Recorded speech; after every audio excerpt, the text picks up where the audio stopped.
Today's video is sponsored by Skillshare. Asia, the largest and most populous continent on our planet, has been the home to a myriad of kingdoms and major civilizations. Its sheer landmass is bigger than that of Europe and Africa combined, and to say that the region has a rich history would be an understatement. Among the widely known great historical players of Asia, such as the various Persian, Indian, Mongol, Arab, and Turkic empires, are an equal number of more obscure but nonetheless very influential civilizations. In today's video, we're going to look at some of those states. But before going any further, I'd like to take a quick moment to talk about today's sponsor, Skillshare. Skillshare is a massive online learning community that provides ad-free classes in a wide variety of subjects from marketing to art, catering to your particular needs, whether you're just interested in picking up a new hobby or taking your skills to the next level. I've been particularly interested in animation and film classes, but also anything that might give me some tips on how to improve my own content. One class I've especially enjoyed is Productivity for Creatives by Thomas Frank. I'm sure many of you would also enjoy creative writing, animation, and graphic design classes as well, since I know a good lot of you are thinking of making your own YouTube channels. Fortunately, Skillshare is offering the first 1,000 of you to click the link in the description a whole month of free membership, but you've got to act quickly because as of right now, the deal is set to end by the end of September. Once again, that's 1 month of free membership for the first 1,000 of you to click the link in the description and join. Now, back to the video. Afghanistan. Located in a region which in antiquity was known as Bactria, Afghanistan, mostly due to recent history, has built a reputation as being a graveyard of empires.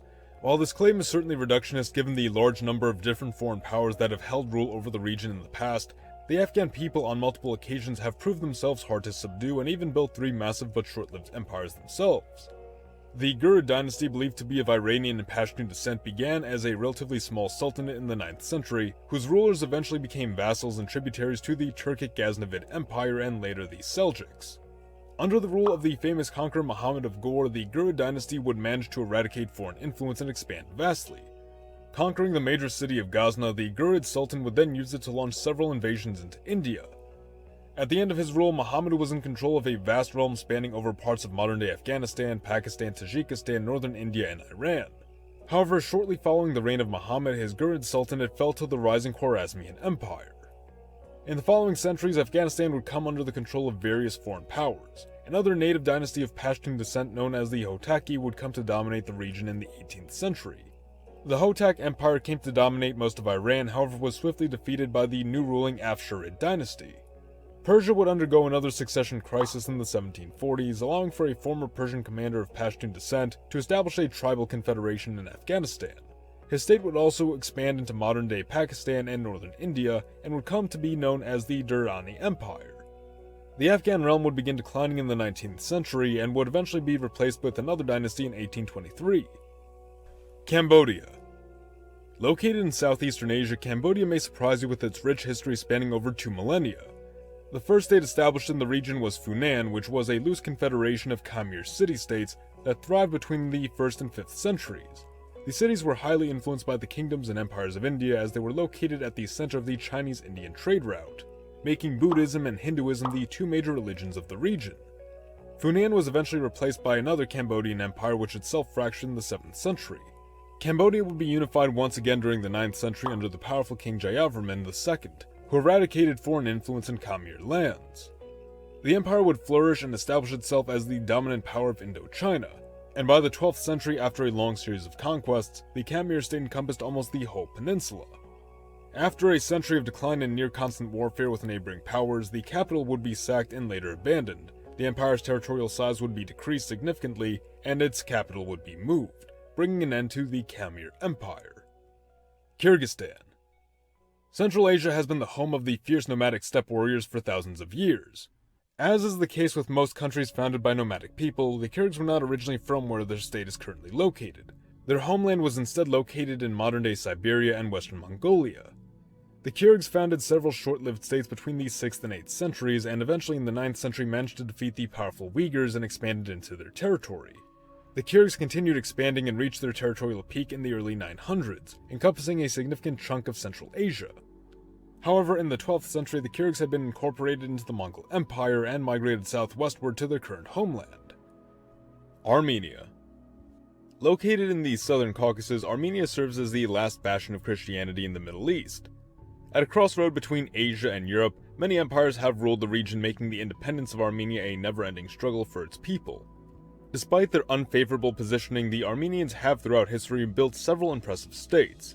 Founded in the 4th century BC following the collapse of the Persian Achaemenid Empire, the Kingdom of Armenia would consolidate and eventually come to dominate a considerable lot of land in the Caucasus. During the reign of the ambitious King Tigranes III, the Armenians used the power vacuum caused by the decline of the once powerful Seleucid Empire to significantly expand their borders, eventually conquering the whole of the Rome state that remained from what was once the greatest Hellenistic kingdom. By AD BC, Armenia spanned from the Caspian Sea to the Mediterranean, encompassing nearly the entirety of Syria. The empire of Tigranes would be short-lived, however. Even the great Armenian king was not a match for the rising Mediterranean giant of Rome. Armenia would be eventually transformed into a Roman client kingdom, and although a vassal state, Armenia's existence continued until the 4th century, when it was eventually splintered by the Eastern Roman Empire and Sassanid Persia. Several Armenian kingdoms would rise and fall during the coming medieval period. None, however, would enjoy the greatness of the empires of old. Korea. The Korean people today are divided between two very distinct countries, one being a prosperous and developed democracy, while the other is the absolute opposite, a totalitarian state ruled by a repressive regime. The division that happened following the Korean War was not the first time the Koreans saw their country fractured. Like the famous historical period following the collapse of Han China, the region also experienced its own era of three kingdoms. Two such periods, as a matter of fact. In antiquity, the south of Korea was urbanized and numerous city-states thrived there. The north was populated by numerous Korean tribes who often squabbled amongst each other. Eventually, in the 1st century BC, the northern tribes unified into the kingdom of Goryeo. Goryeo gradually expanded throughout the centuries. Under the reign of Gwanggito, the kingdom scored a number of victories against the South Korean kingdoms and northern tribes, expanding even further. Eventually, the king was succeeded by his son Jangsu, who would reign for 79 years. His rule was marked by prosperity and further gains in the south. Following the death of Jangsu, Goryeo began declining. The kingdom still managed to successfully repel several Chinese invasions, however was eventually defeated in 668 when the Tang dynasty allied with the powerful South Korean kingdom of Silla. Silla would then come to dominate the entire peninsula.